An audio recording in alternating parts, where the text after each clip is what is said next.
Imagínate por un momento algo. Un texto describe una batalla ocurrida hace más de 3000 años. En esa batalla, el comandante del ejército alza la voz hacia el cielo y ordena al sol que se detenga.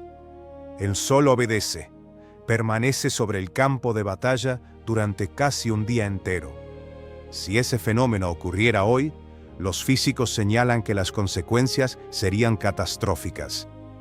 Vientos de cientos de kilómetros por hora, maremotos que borrarían las costas, colapso atmosférico total, el fin de la vida en la superficie del planeta. Y sin embargo, ningún registro arqueológico de ninguna cultura del siglo XIV a.C. documenta una catástrofe de esa magnitud. El mundo siguió existiendo. Los ejércitos siguieron peleando. Los reyes siguieron gobernando. Parece imposible, parece ficción, y es exactamente lo que Josué 10 describe. Pero lo que hace este relato genuinamente perturbador no es solo el evento.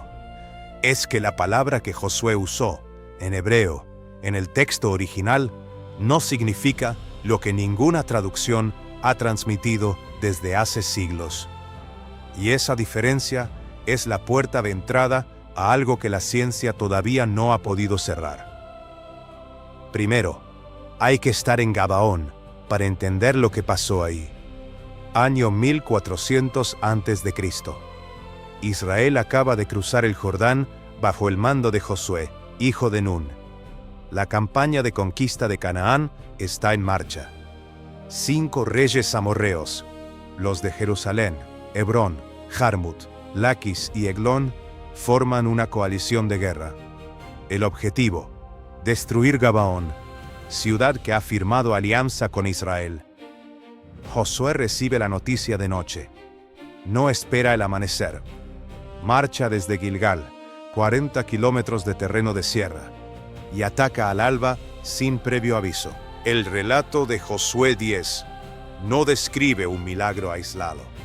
Describe 3 eventos encadenados en una sola batalla. El ataque nocturno por sorpresa, una granizada sobrenatural que mata más enemigos que las espadas de Israel, y el evento que nadie en 3000 años ha logrado encuadrar del todo. Josué 10, 12-13 dice: Entonces Josué habló a Jehová, el día en que Jehová entregó al amorreo delante de los hijos de Israel. Y dijo en presencia de Israel: Sol, detente en Gabaón, y tú, luna, en el valle de Ajalón.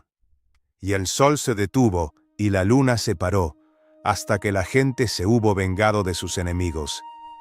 Y Josué 10:14 añade la cláusula que ningún lector debería pasar por alto. No hubo día como aquel, ni antes ni después de él, en que Jehová obedeciera la voz de un hombre. Unicidad declarada dentro del propio relato. No es interpretación posterior, es la afirmación que el texto hace sobre sí mismo.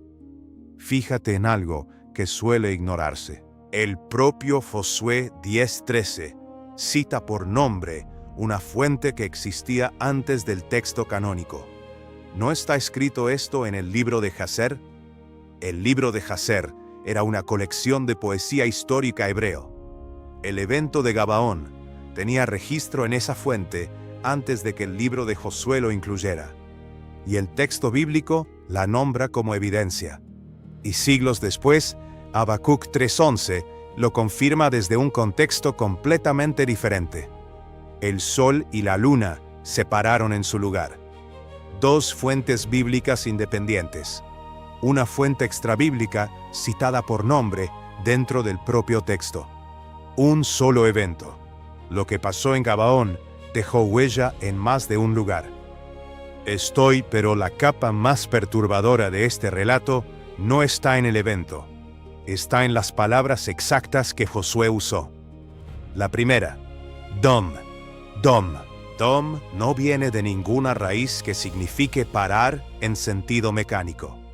Viene de damam, que en hebreo bíblico significa estar en silencio, cesar su actividad. callarse. No es el vocabulario que se usa para detener un objeto en movimiento. Es el vocabulario que se usa para ordenarle a algo o a alguien que guarde silencio, que deje de ejercer su función.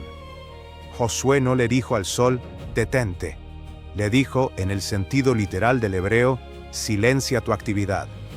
Hay una diferencia enorme entre ordenarle a algo que pare y pedirle que guarde silencio. La primera detiene el movimiento, la segunda silencia una función.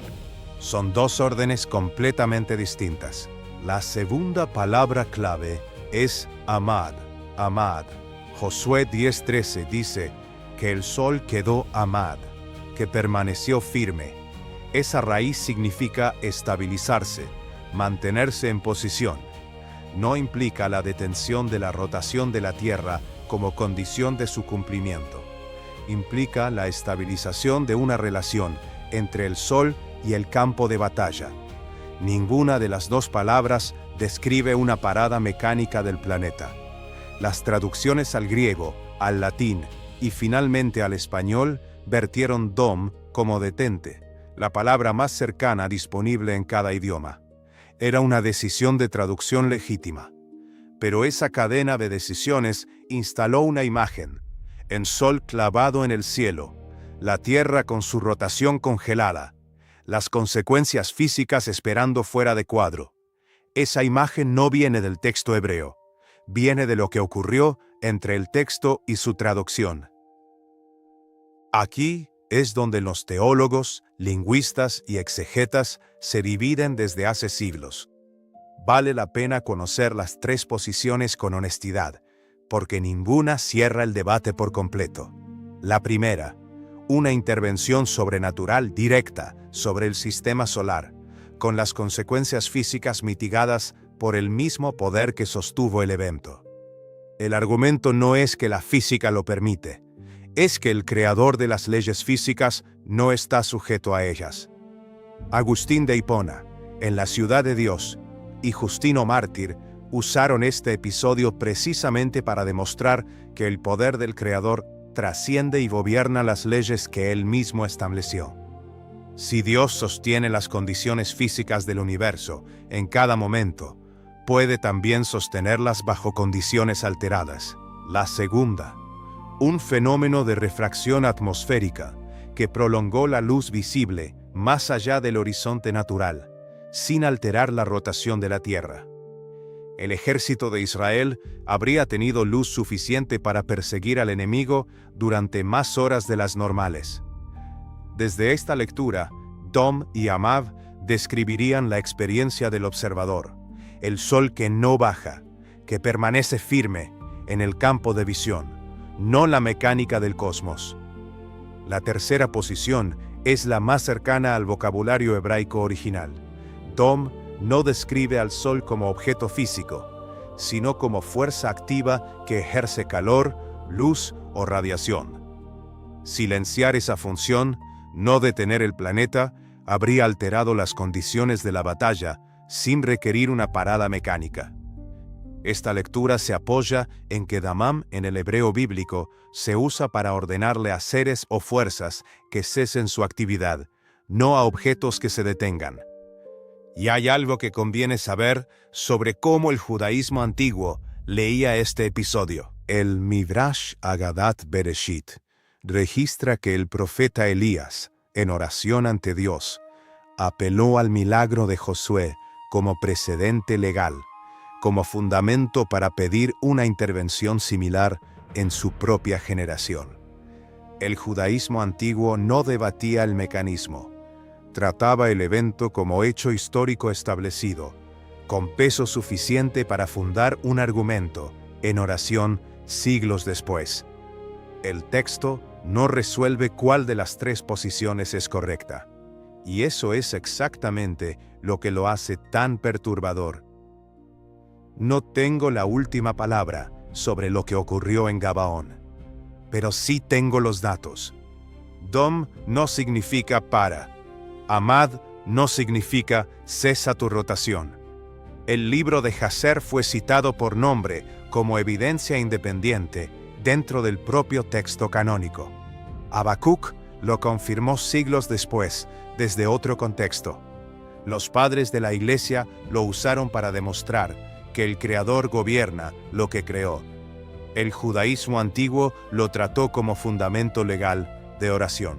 Y la ciencia no puede descartar este evento por los mismos motivos que no puede explicarlo. Las palabras del texto original no describen lo que los modelos físicos asumen que describen. Fíjate en lo que eso significa. No hay contradicción entre el texto de Josué y la física. Hay una contradicción entre la traducción y la física. Y eso es algo completamente distinto, porque cambia la pregunta que le hacemos a la ciencia. El debate del siglo XXI sobre Josué 10 está respondiendo una pregunta que el hebraico nunca formuló de esa manera. Dom y Amad son más sutiles que cualquier traducción que los haya contenido. Y esa sutileza estaba ahí desde el principio, esperando que alguien se detuviera a leerla. ¿Con cuál de las tres posiciones te quedas? No tienes que decidirlo ahora. Siéntate con lo que encontraste hoy, con la palabra que más te pesó, Dom, Amad, o la imagen de Elías apelando a ese día como si Dios lo recordara con la misma precisión con que ocurrió. Escribe esa pregunta en los comentarios. Y dime desde dónde estás siguiendo esta investigación, tu ciudad y tu país. El texto era más sofisticado que su traducción, y la pregunta que deja abierta sigue siendo exactamente esa. Apoyar este canal significa mantener viva esta investigación. Hay una comunidad donde seguimos indagando, sin frases hechas ni respuestas fáciles. El enlace está abajo.